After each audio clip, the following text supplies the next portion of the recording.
Welcome to விழித்திட அறிவே. இந்த வீடியோவில் என்ன பார்க்க போகிறோம்னா, 6ஆம் வகுப்பு தமிழ் முதல் பருவம் இயல் 2.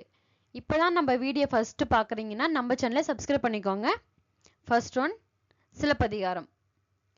திங்களை போற்றுதும் திங்களை போற்றுதும் கொங்கு அலர்த்தார் சென்னி குளிர் வெண்குடை போன்று அங்கன் உலகு அளித்தலான். ஞாயிறு போற்றுதும் ஞாயிறு போற்றுதும் காவிரி நாடன் திகிரி போல் பொற்கோட்டு மேரு வளம் திரிதலான். மாமலை போற்றுதும் மாமலை போற்றுதும் நாமநீர் வேலி உலகிற்கு அவன் அளிப்போல் மேல் நின்று தான் சுரத்தலான். இளங்கோவடிகள். சிலப்பதிகாரத்தை எழுதினவர் யாரு? இளங்கோவடிகள். திங்கள் அப்படின்னா நிலவு, ஞாயிறு அப்படின்னா சூரியன். நிலவு, சூரியன், மலை இது மூணுத்தையும் சிறப்பித்து சிலப்பதிகாரத்துல இளங்கோவடிகள் பாடல் பாடியிருக்கிறாரு. நிலவின் குளிர்ச்சியையும் கதிரவனின் வெண்மையையும் மலையின் பயனையும் சிலப்பதிகாரம் போற்றுகிறது. தேன் நிறைந்த ஆத்தி மலர் மாலையை அணிந்தவன் சோழ மன்னன். சேர மன்னன் பனம்பூ மாலையை அணிந்திருப்பாங்க. பாண்டிய மன்னன் வேப்பம்பூ மாலையை அணிந்திருப்பாங்க. காவிரி ஆறு பாய்ந்து வளம் செய்யும் நாட்டை ஆட்சி செய்தவன் சோழ மன்னன். சிலப்பதிகாரம் என காப்பியத்தை இயற்றியவர் இளங்கோவடிகள். இவர் சேர மன்னர் மரபை சேர்ந்தவர். இவருடைய காலம்னு பார்த்தா கிபி 2ஆம் நூற்றாண்டு. ஐம்பெருங்காப்பியங்கள் ஒன்றுதான் இந்த சிலப்பதிகாரம். இதுதான் தமிழின் முதல் காப்பியம் என்றும் அழைக்கப்படுகிறது. இந்த சிலப்பதிகாரம் முத்தமிழ் காப்பியம், குடிமக்கள் காப்பியம் என்றெல்லாம் போற்றப்படுகிறது. சிலப்பதிகாரமும் மணிமேகலையும் இரட்டை காப்பியங்கள் என்று அழைக்கப்படுகின்றன. இதுல சொல்லும் பொருளும் பார்த்தோம்னா, திங்கள் அப்படின்னா நிலவு, கொங்கு மகரந்தம், அலர் மலர்தல், திகிரி ஆனை சக்கரம், பொற்கோட்டு பொன்மயமான சிகரத்தில், மேரு இமயமலை, நாமநீர் அச்சம் தரும் கடல், அலி அப்படின்னா கருணை. நெக்ஸ்ட் ஒன் காணி நிலம். காணி நிலம் இந்த பாடல் எழுதியவர் யார் அப்படின்னா பாரதியார். பார்க்கலாமா? காணி நிலம் வேண்டும், பராசக்தி காணி நிலம் வேண்டும்.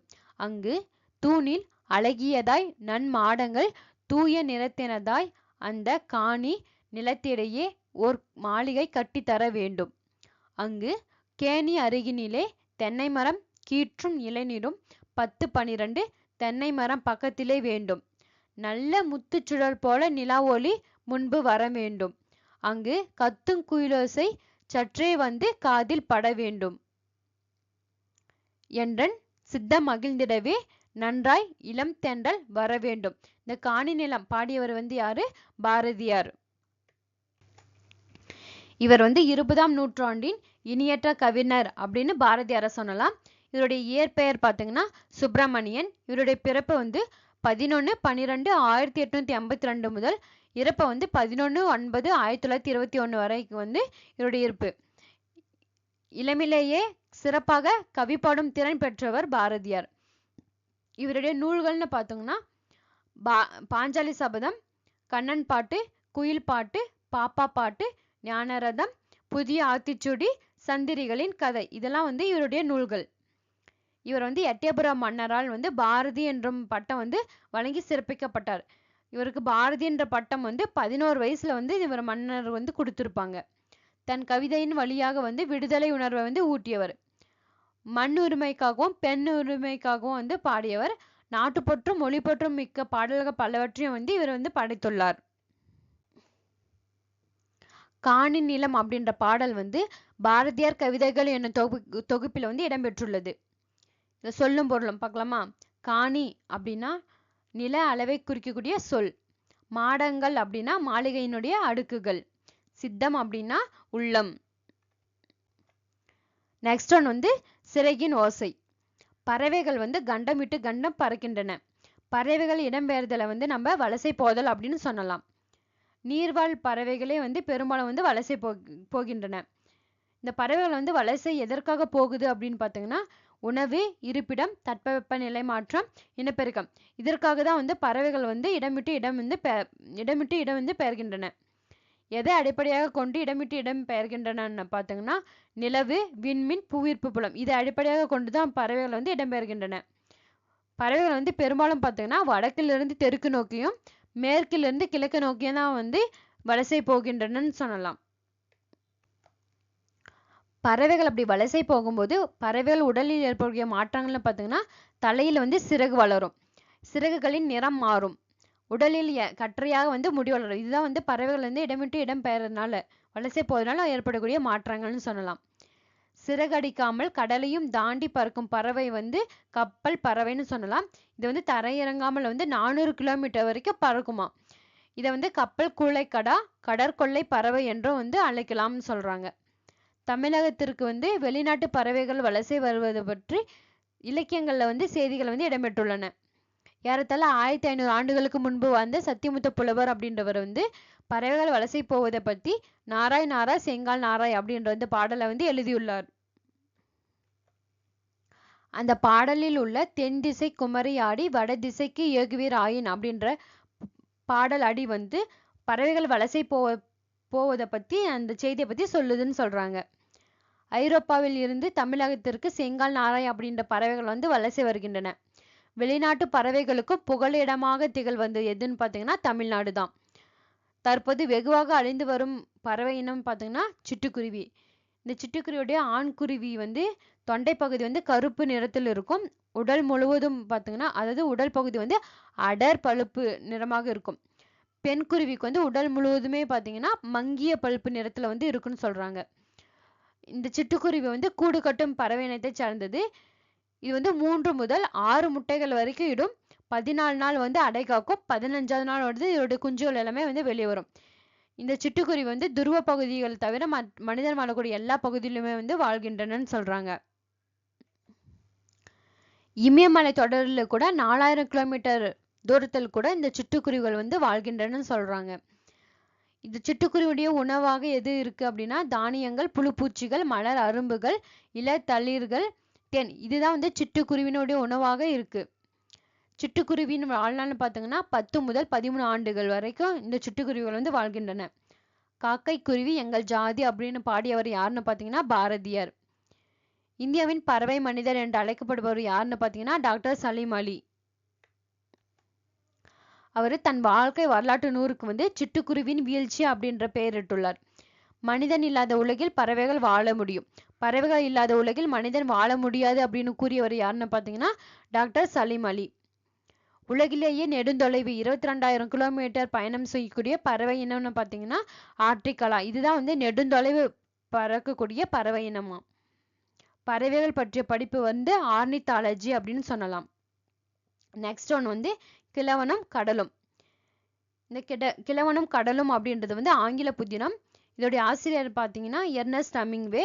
இந்த நூல் வந்து 1954ஆம் ஆண்டு வந்து நோபல் பரிசு பெற்றது. இந்த கிழவனும் கடலும் அப்படின்ற இந்த கதையோட நாயகன்னு பார்த்தீங்கன்னா சாண்டியாகோ. இவர் வந்து கடலுக்கு வந்து மீன் பிடிக்க சென்றிருப்பாரு. 84 நாள் வந்து இவருக்கு வந்து ஒரு மீன் கூட கிடைச்சிருக்காது. 85வது நாள் தான் ஒரு மீன் கிடைக்கும். இவர் கூட வந்து மனோலின் அப்படின்ற ஒரு சிறுவன் வந்து மீன் பிடிக்க கத்துக்கொள்றதுக்காக இவர் கூட போயிருப்பாங்க. நெக்ஸ்ட் ஒன் வந்து முதல் எழுத்தும் சார்பெழுத்தும். எழுத்து 2 வகை. முதல் எழுத்து சார்பெழுத்து. முதல் எழுத்து அப்படின்னா உயிரெழுத்து 12 மெய்யெழுத்து 18 ஆகிய 30 எழுத்துக்களும் வந்தா முதல் எழுத்துக்கள்னு சொல்லலாம். இது வந்து பிற எழுத்துக்கள் தோன்றுவதற்கும் இயங்குவதற்கும் முதல் காரணமா அமைஞ்சதுனால இது வந்து முதல் எழுத்துக்கள் அப்படின்னு சொல்லலாம். நெக்ஸ்ட் வந்து சார்பெழுத்துக்கள். இந்த சார்பெழுத்து வந்து 10 வகைப்படும். அவை வந்து உயிர்மை, ஆயுதம், உயிரொல்லபடை, ஒற்றொல்லபடை, குற்றியலிகரம், குற்றியலுகரம், ஐகார குறுக்கம், ஔகார குறுக்கம், மகர குறுக்கம், ஆயுத குறுக்கம் அப்படின்ட்டு இந்த சார்பெழுத்துக்கள் வந்து 10 வகையா வந்து இருக்குதுன்னு சொல்றாங்க. அதுல உயிர்மை, மெய்யெழுத்தும் உயிரெழுத்தும் சேர்ந்து உயிர்மை எழுத்துக்கள் வந்து பிறக்கின்றன. இந்த உயிர்மை எழுத்தினுடைய ஒளி வடிவம் வந்து மெய்யும் உயிரும் கலந்ததா இருக்கும்னு சொல்றாங்க. வரி வடிவம் வந்து மெய்யெழுத்தை ஒத்திருக்கும். ஒலிக்கக்கூடிய கால அளவு அதாவது மாத்திரை வந்து உயிரெழுத்தை வந்து ஒத்திருக்கும்னு சொல்றாங்க. இந்த மெய்யெழுத்தை வந்து சார்பெழுத்து வகையில அடங்கும்னு சொல்றாங்க. ஆயுதம் இது வந்து 3 புள்ளிகளை உடைய தனித்த வடிவம் பெற்றது. நுட்பமாக ஒலிக்கும் முறையை கொண்டது. தனக்கு முன்னாடி வந்து ஒரு குறில் எழுத்தையும் தனக்கு பின்னாடி வந்து ஒரு வல்லின உயிர்மை எழுத்தையும் பெற்று சொல்லினுடைய இடையில மட்டும்தான் இந்த ஆயுத எழுத்து வந்து வரும்னு சொல்றாங்க. இது வந்து தனித்து இயங்காது. இதோடைய வேறு பெயர்கள்னு பார்த்தீங்கன்னா முப்புள்ளி, முப்பார் புள்ளி, தனிநிலை, அக்ஞானம், புள்ளி, கூன், விட்டிசை, ஒற்று. இதெல்லாம் வந்து ஆயுத எழுத்தோட வேறு பெயர்கள்னு சொல்லலாம்.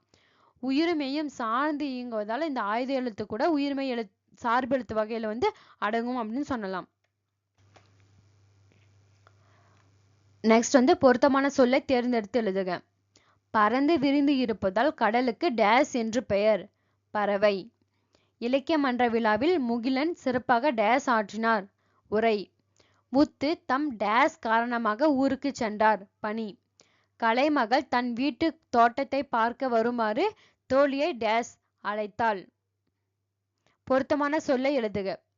புல் என்பதன் வேறு பெயர் பறவை. பறவைகள் இடம்பெயர்தலை வந்து நம்ம வலசை போதல்னு சொல்லலாம். சரணாலயம் என்பதன் வேறு பெயர் புகலிடம். இரட்டை காப்பியங்களில் ஒன்று மணிமேகலை. முதல் எழுத்துக்களின் எண்ணிக்கை 30. திங்கள் என்பதன் பொருள் நிலவு. சத்திமுத்த புலவரால் பாடப்பட்ட பறவை செங்கல் நாராய். பாரதியார் டேஸ் வேண்டும் என்று பாடுகிறார். காணி நிலம். ஆயுத எழுத்தின் வேறு பெயர் தனிநிலை. நெக்ஸ்ட் வந்து கலை சொற்கள். காண்டினென்ட் அப்படின்னா கண்டம். மிக்ரேஷன் அப்படின்னா வலசை. கிளைமேட் அப்படின்னா தட்பவெப்ப நிலை.